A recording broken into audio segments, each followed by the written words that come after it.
पर किस लैब में है? Science lab. और साइंस को आपने कई विषयों में पढ़ा भी, जैसे साइंस में आप तो पढ़ते हैं, साथ में अभी कुछ समय पूर्व आपने अपना एक ज्योग्राफी में चैप्टर पढ़ा संसाधन। जब हम लोगों ने संसाधनों की बात की तो उन संसाधनों में हमने एक संसाधन की बात की थी जिससे हमें क्या मिलती है? विद्युत मिलती है। उसी से संबंधित आज एक चीज हम आपको बताएंगे। क्या कोई बच्चा बता सकता है ये हमारे हाथ में क्या है? पवन चक्की। क्या है? पवन चक्की। तो यहाँ पर आज हम पवन चक्की के कॉन्सेप्ट को डिस्कस करेंगे, इसके उपयोग को समझेंगे, इसको विज्ञान से संबंध स्थापित करेंगे कि आखिर ये है क्या। तो पहली चीज हम लोग अगर बात करें पवन चक्की की, तो पवन चक्की से क्या होता है? हमें विद्युत मिलती है।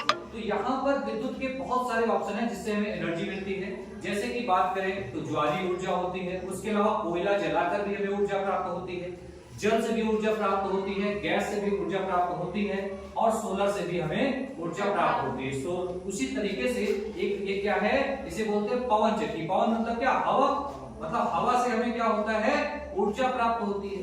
तो आखिर ये ऊर्जा कैसे प्राप्त होती है? अब बात यह है ये कॉन्सेप्ट हमारे वहां भारत में कब से है? तो बात करें आज से 4000 वर्ष पहले, 4000 वर्ष पहले मिस्र कहां पर है? अफ्रीका महाद्वीप में मिस्र है। नील नदी में लोग क्या करते थे? अपनी नाव, अपने जहाज को चलाने के लिए इस पवन चक्की का उपयोग किया करते थे। अब यहाँ पर आपने पढ़ा, जब संसाधन पढ़े होंगे तो वहां पर हम लोगों ने दो चीजें डिस्कस की थी, एक नवकरणीय और एक अनवकरणीय। तो यहाँ पर जब हम लोग बात करते हैं नवकरणीय ऊर्जा कहा जाता है पवन ऊर्जा को। तो नवकरणीय ऊर्जा मींस क्या था? नवकरणीय और अनवकरणीय क्या था? तो नवकरणीय ऊर्जा का मतलब है ये जो पवन ऊर्जा है ये क्या है? ये प्रदूषण क्या है? इससे हमारे भारत में या कहीं भी क्या होता है? प्रदूषण नहीं होता है। और इससे क्या होता है? इससे जो स्रोत है, स्रोत क्या है हमारा? हवा।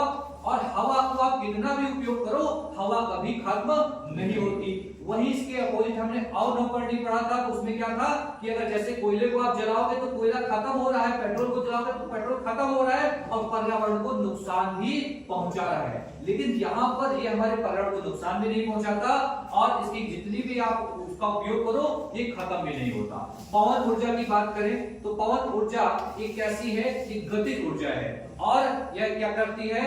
गतिज ऊर्जा को विद्युत ऊर्जा में परिवर्तित करती है। तो गतिज ऊर्जा किसे कहते हैं? ये मौर्य सर आपको बताएंगे।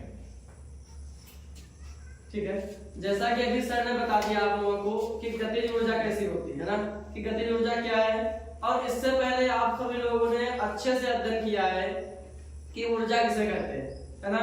आप लोगों को अच्छे से अध्ययन कर चुके हैं कि ऊर्जा क्या है। क्या कोई बता सकता है कि ऊर्जा है क्या? बताइए।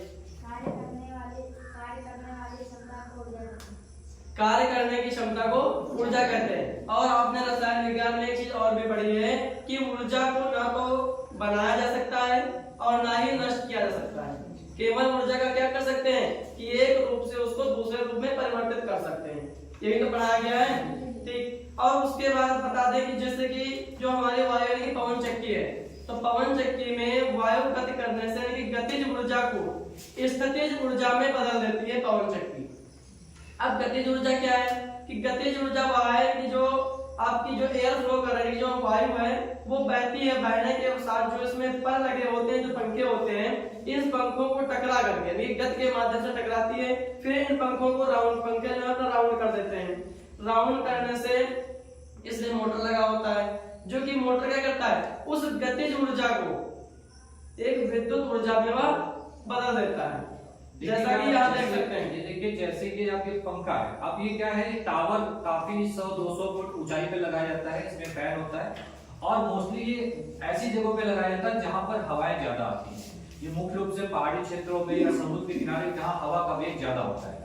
जितनी तेज पंखा चलेगा उतनी तेज विद्युत का उत्पादन होगा। जैसे देखिएगा नॉर्मली ये लाइट ऐसे पंखा चला, देखिए लाइट जल रही है, आपको क्या हो रही है? इसमें कोई बैटरी नहीं पड़ी है, सिर्फ क्या है? डायनेमो है जो इसको कन्वर्ट कर रहा है, गतिज ऊर्जा को विद्युत ऊर्जा में परिवर्तित कर रहा है। देखिए धीमे चल रहा है तो धीमे धीमे लाइट जल रही है, अगर इसी को हम तेज जल दे तो देखिए तेजी से लाइट जल रही है। इसका मतलब ये फैन जितनी तेजी से चलेगा उतनी तेजी से हमें क्या मिलेगी?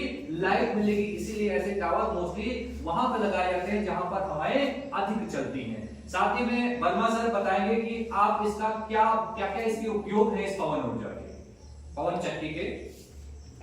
जैसा कि हम लोग जान पाए हैं कि पवन ऊर्जा से हमको क्या उत्पन्न होता है, विद्युत उत्पन्न होती है। तो इसमें 3.4 मेगावाट जो है वो विद्युत उत्पन्न करता है। लगभग 1900 घरों को बिजली इससे मिल सकती है। और ये उन जगहों पर लगाया जाता है जहाँ पे हवा चलती रहे, जैसे कि बताया गया 15 किलोमीटर जो है प्रति घंटे की रफ्तार से हवा चलनी चाहिए। इसका उपयोग जो है हम लोग जो है जैसे आटा पिसाते हैं, है ना, उसमें कर सकते हैं। आटा चक्की लगाते हैं, उसमें इसका प्रयोग किया जा सकता है। लाइट में इसका विद्युत ही बनाते हैं इससे, है ना, तो इससे विद्युत में भी क्या करते हैं, इसका काम कर सकते हैं। क्योंकि अभी हमने सुना नवीकरणीय और अनवीकरणीय ऊर्जा। नवीकरणीय ऊर्जा जिसको हम दोबारा प्राप्त कर सकते हैं, एक बार यूज किया और यूज करते गए वो समापन का नाम नहीं लेगी। और अनवीकरणीय ऊर्जा क्या होगी, एक बार प्रयोग करते गए फिर वो धीरे धीरे क्या होगी, समाप्त होती चली जाएगी। तो ये समाप्त होने वाली ऊर्जा नहीं। तो ये इसका उपयोग जैसे आटा में लोग किया जाता है ना, आटा चक्की पीसने में इसका प्रयोग कर सकते हैं। जहाँ पे लाइट का काम है, इसको हम लाइट के उपयोग में इसका जो है उपयोग कर सकते हैं। ठीक है, तो क्या आप में से कोई बच्चा है जो ऐसा मॉडल बना सकता है? जी सर। ऐसा मॉडल कोई बना सकता है? जी सर। अब आप क्या करें, इसके बारे में थोड़ा सा पढ़ें, अपने टीचर से गाइडलाइन लें और प्रयास करें कि ऐसा मॉडल बनाने का। दो तरीके से मॉडल बनाया जा सकता है। यहाँ पर तो हम इसको चला रहे हैं, तब लाइट दिख रही है, और मॉडल के बारे में जब आप पढ़ेंगे तो मे भी ऐसा भी मॉडल होगा कि हवा में पंख जब चलेंगे तो लाइट का उत्पादन होगा। क्या क्या लगेगा, तो आप टीचर की गाइडलाइन से जो भी बच्चा इस मॉडल को अच्छे से बनाएगा उसको हमारे कॉलेज की तरफ से गिफ्ट दिया जाएगा, 15 अगस्त को उसे सम्मानित किया जाएगा। ठीक है, तो प्रयास कीजिए ऐसा मॉडल बनाने का। ठीक है, लोग ट्राई करेंगे, आप लोग प्रयास कीजिएगा, जो अच्छा बनाएगा उसे 15 अगस्त को गिफ्ट किया जाएगा। समझ में आया आप लोग को? जैसे आप लोग एक चीज देखते हैं, जो गांव में छोटे बच्चे होते हैं, एक लकड़ी लेते हैं इतनी बड़ी, फिर उसमें कागज के पंख को काट करके कूलर के दूध से चिपका के फिर उसको दौड़ते हैं, जितनी तेज वो उतनी तेज पंखा घूमता है। बस सेम प्रोसेस वैसा ही होता है। बस वहां जो पंखे घूमेगा, पंखे से मोटर जाएगा जो कि वहां पर वो ऊर्जा में कन्वर्ट कर देते हैं। यानी कि जो गतिज ऊर्जा होगी उस गतिज ऊर्जा को विद्युत ऊर्जा में परिवर्तित हो रहा है। और जैसे ही विद्युत ऊर्जा में बदलेगी, जो गतिज ऊर्जा है जैसे विद्युत ऊर्जा में कन्वर्ट होगी, कन्वर्ट होने के साथ आपका जो बल्ब लगाएंगे या जो बैटरी होगी वो चार्ज होना शुरू हो जाएगी। ठीक है, समझ में आया कुछ? जी सर। ठीक है, सभी लोग प्रयास कीजिएगा। ठीक है, और इस तरीके से छोटे छोटे प्रयोगों के माध्यम से आपको विज्ञान और जो भी आपने जानने वाली जो भी बातें हैं धीमे धीमे आपको सिखाई जाएंगी। ठीक है, आज के लिए इतना ही। सभी का बहुत बहुत धन्यवाद। अब शांतिपूर्वक अपनी क्लास